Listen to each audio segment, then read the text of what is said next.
Hey everybody, welcome back to my channel. It's Abby with Abby Reviews.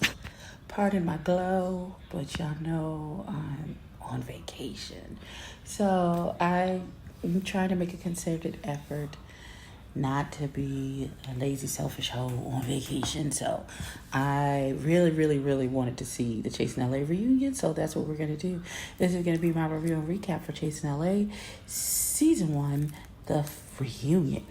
Now, I don't know what's going to happen. I don't know if the people are still fighting. I don't know anything because I've been trying to avoid everything. So I do know that Mr. Ray is the host.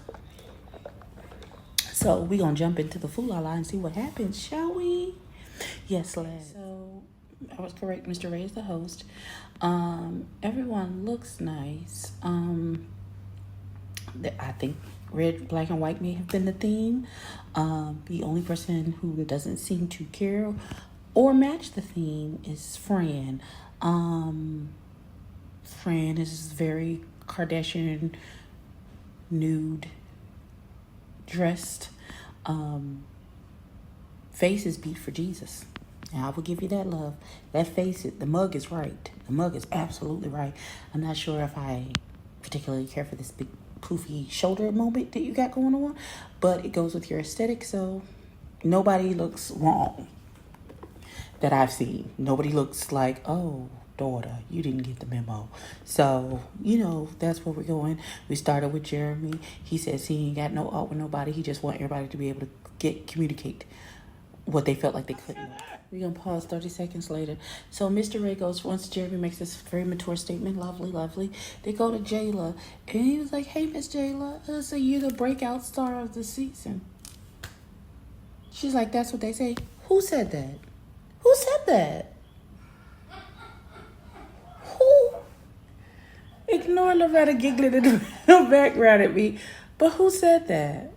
Who told her that? None of us said that. Your name is not Hershey and or Liqueur, so why do you think that you're the breakout of anything? Girl, the song is cute. Roly, roll up. But daughter, you're not the breakout. Okay.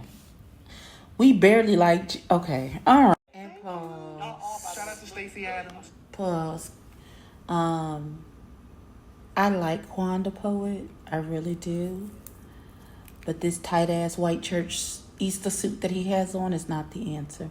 I feel like the jacket is a little ill-fitting, and maybe the collar on his shirt is a smidge too big. But that's just personal preference. I don't particularly enjoy maybe this particular outfit on Quan. Maybe I would have preferred something different. I don't know. Maybe a more tailored suit. Because I feel like I don't want to start Stuff Gate again, but he looks a little poured into. His cup runneth over in this good gospel suit.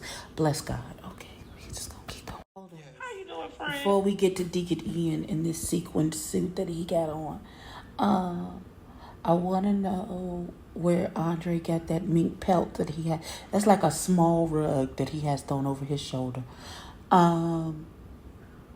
Also, we ain't even got to D. Hawkins. This baby in this D. Hawkins with this. I want to say it's a unit. I don't know if it's his actual hair. In this Nation of Islam outfit that he has on.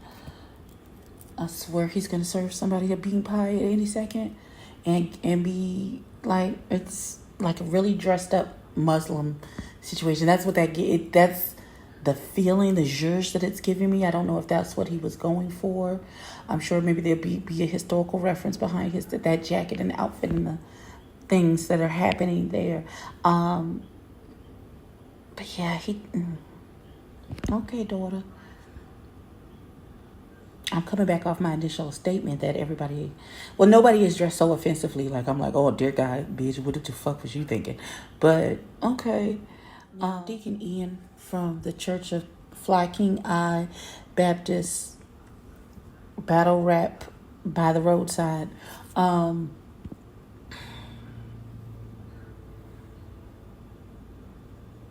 It's a lot, beloved. It's very Low Richard.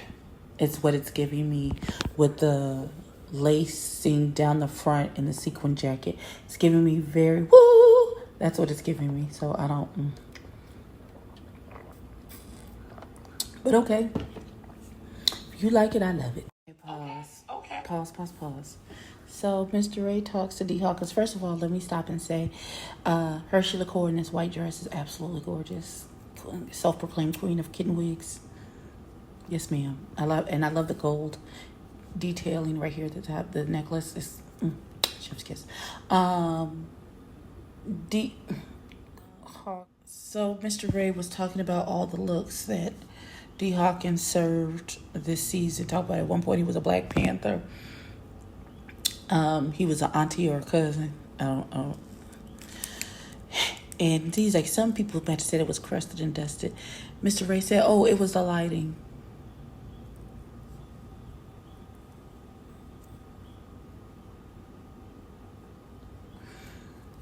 Amen. Another little side note before we get into the clips and stuff from the reunion, what's being said and what's not being said. Jayla, my love. Please don't sit with your legs gapped open when you have a short dress on. That's it. That's all. From your auntie who loves you. Don't do that. Okay, so how did they get into an argument about another cast member not being there? Jesus Christ, these people. Okay, so it's like, he's like, the host is like, does anybody know where Alicia is? Is she okay? Everything else is okay? And Jeremy said she's in New York. And she's like, and Andre's like, well, is she still a part of the group? And Andre's like, well, I feel like if you're not sitting here today, then you're not a part of the group. However, Andre, beloved, that even though those are your feelings about the situation, no one cares because you're not in charge. So Jeremy says she's in New York. Andre is giving his opinion, which is fine. You can have your opinion, but just because that's your opinion doesn't mean that's what's going to happen, or that's how the people who are in charge of production and who's actually on and off the cast feel. So your feelings are great and valid in this situation, or don't hold no weight with what actually happens with the group. But okay, we acknowledge that you have feelings about it. That's about it. That's about it. King Payne talk about I'm HBIC, so I guess he decides who does what, I guess, in his mind.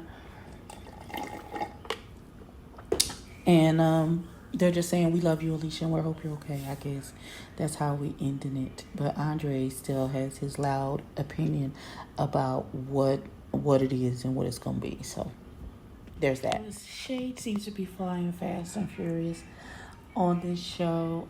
Fran said that he really wished Alicia was there because he really wants to be able to make amends with her. They talked about the comment that she made about the drugs. Everybody was trying to figure out where it came from because it seemed to just come out of the clear blue sky when she made that comment. And everybody else was just like, what is happening?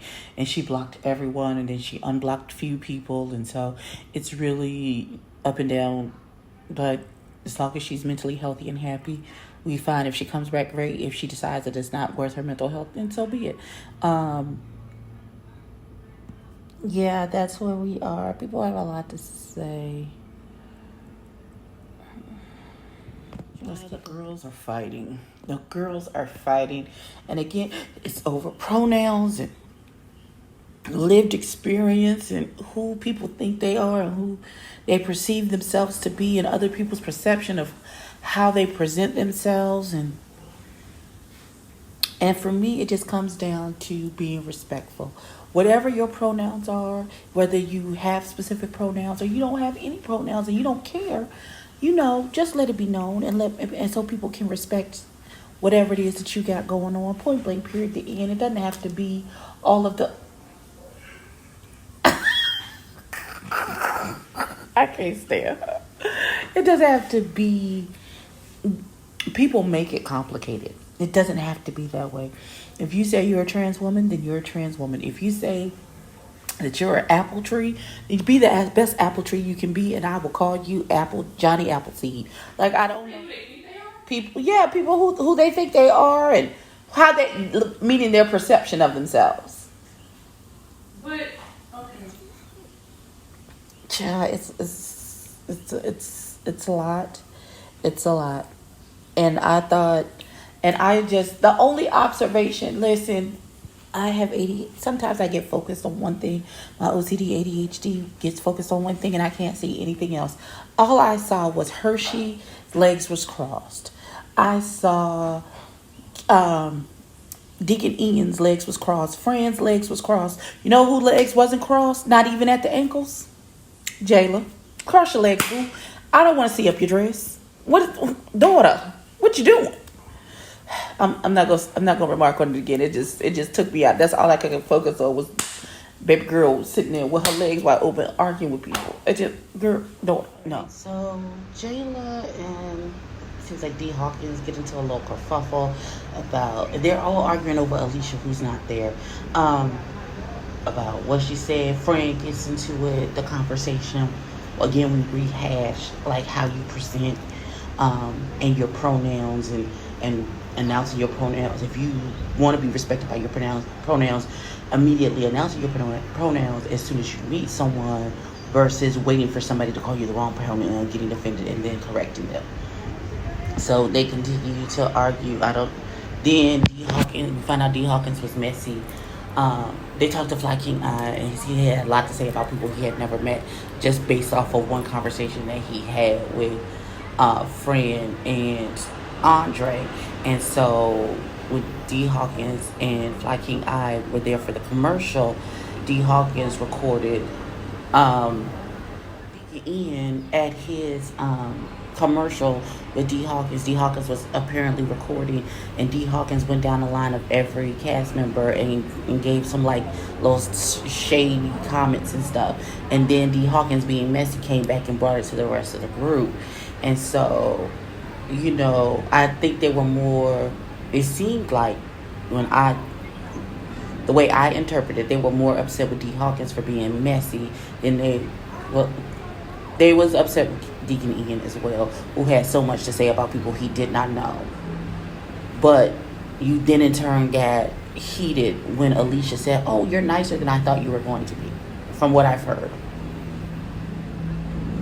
But you got shit to say about everybody else. But somebody, and what she said wasn't even necessarily shady. But okay. This long, convoluted conversation between Jeremy Copeland and D Hawkins about their relationship, non-relationship, friendship, hookups. That was a lot. And it all comes down to the fact that D Hawkins said, you just gotta own your stuff. Jeremy wasn't even mad at what everybody thinks he was mad at. He was mad that D Hawkins just wouldn't own up to what it is that he did.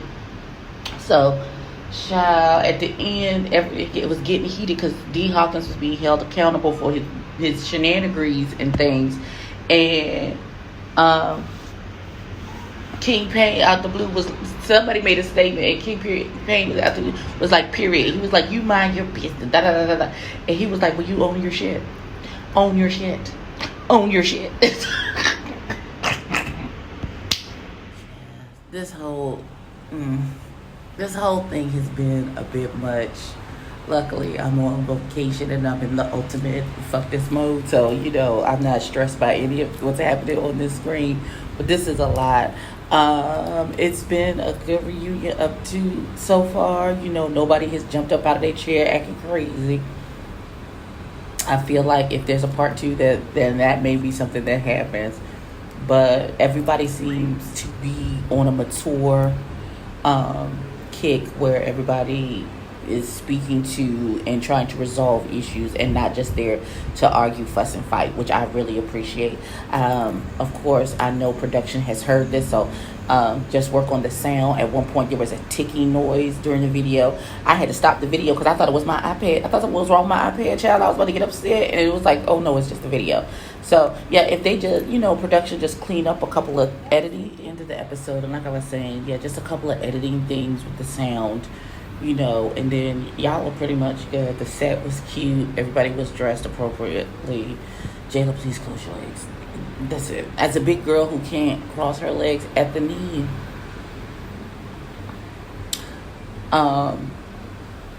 at your ankles is fine. It's, just keep your knees together, boo boo. I'm saying, especially when you're in a short dress, and I feel like the camera angle felt like it was shooting like straight in between your. Just, it's an old lady thing. Just bear with me, daughter. Also, I enjoyed the reunion. It was cute. Nobody was acting rah-rah. We'll see what happens in part 2, because I think that's the part that I care about. We get to hear from Hershey, because I felt like Hershey was bored. I know Hershey was hungover. My baby was hungover and over it. Hershey was nodding off during some points, because it's just like, again, minding my business is free, and so this has nothing to do with me, and which I supremely appreciate. But yeah, that is my recap and review of Chasing Atlanta. No, this is not Chasing Atlanta. Child, Chasing LA Season 1, the reunion, Part 1. Please, sirs and ma'ams, like, comment, and subscribe. Tell a friend to tell a kid, and I'll catch you in the next one. Peace.